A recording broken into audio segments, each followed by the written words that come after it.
আলুর খোসা ফেলে না দিয়ে আলুর খোসা দিয়ে দারুণ স্বাদের এই রেসিপিটা বাড়িতে বানিয়ে দেখতে পারেন। নমস্কার, আমি রুমি, আপনাদের সবাইকে আবারও একটা দারুণ স্বাদের রেসিপিতে স্বাগত। প্রথমে একটা প্লেটের মধ্যে বেশ কিছুটা পরিমাণ আলুর খোসা নিয়েছি। আমরা রান্না করার জন্য আলুটাকে খোসা ছাড়িয়ে তারপরে রান্না করি, সেই খোসাগুলো ফেলে না দিয়ে এইভাবে জমিয়ে রাখতে হবে। তারপরে জল দিয়ে খুব ভালো করে খোসাগুলোকে ধুয়ে নিয়েছিলাম। এবার সমস্ত আলুর খোসাগুলোকে একটা মিক্সিং বোলের মধ্যে নিয়ে নিচ্ছি। এবার এই আলুর খোসার মধ্যে দিয়ে দিচ্ছি অল্প একটু লবণ, খুবই সামান্য পরিমাণ লবণ নিয়ে চারিদিকে ছড়িয়ে দিলাম। এবার আমি এর মধ্যে দিয়ে দিচ্ছি সামান্য পরিমাণ লঙ্কার গুঁড়ো, আর আমি দিয়ে দিচ্ছি অল্প একটু হলুদ গুঁড়ো। সমস্ত কিছু খুবই সামান্য করে দিতে হবে, মানে 1 চিমটের একটু বেশি করে দিচ্ছি। গুঁড়ো মশলা দেওয়ার পরে এবার আমি এর মধ্যে দিয়ে দিচ্ছি চা চামচের 1 চামচের মতন আদা রসুন বাটা, ছোট চা চামচের 1 চামচ। এবার আমি এর মধ্যে দিয়ে দিচ্ছি নুডলসের মশলা। আপনারা যে কোনো ধরনের নুডলসের মশলা এর মধ্যে দিতে পারেন। আর আমি দিয়ে দিচ্ছি মিক্স হার্বস, এটা একেবারে অপশনাল, আপনারা চাইলে দিতেও পারেন, নাও দিতে পারেন। এবার আমি দিয়ে দিচ্ছি বড় চামচের 1 চামচ টমেটো কেচাপ। অল্প একটু টমেটো কেচাপ দিলে খেতে অনেক বেশি ভালো লাগবে।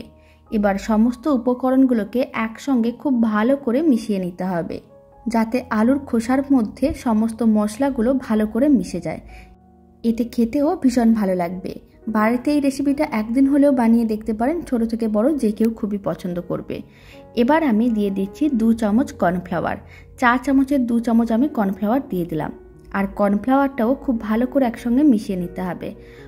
কর্নফ্লাওয়ার না থাকলে আপনারা অ্যারারুট দিতে পারেন, এতেও বেশ মুচমুচে হবে। খুব ভালো করে কর্নফ্লাওয়ারটা মেশানো হয়ে গেছে।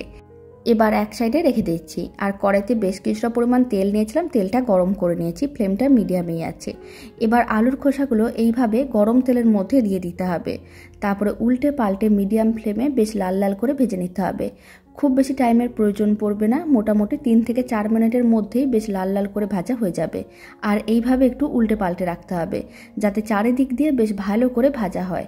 ছোট বড় যে কেউ খুবই পছন্দ করবে আর খুব কম সময়ের মধ্যে রেডি হয়ে যাবে। বাড়িতে বানিয়ে দেখতে পারেন, আশা করি আপনাদেরও খুবই ভালো লাগবে। বেশ লাল লাল করে ভেজে নিয়েছি। এবার তুলে আমি একটা প্লেটের মধ্যে রেখে দিয়েছি। আর বাকি সমস্ত আলুর খোসাগুলোকে একইভাবে গরম তেলের মধ্যে দিয়ে দিতে হবে আর উল্টে পাল্টে লাল লাল করে ভেজে নিতে হবে। সমস্ত আলুর খোসাগুলোকে ভেজে নেওয়ার পরে এবার আমি প্লেটের মধ্যে সার্ভ করে নিচ্ছি। আর এই দারুণ স্বাদের মুখরোচক রেসিপিটা শেষ পর্যন্ত দেখার জন্য অসংখ্য ধন্যবাদ। ভালো লেগে থাকলে আপনারা যদি ফেসবুক থেকে রেসিপিটা দেখছেন, পেজটিকে ফলো করে নেওয়ার অনুরোধ রইল।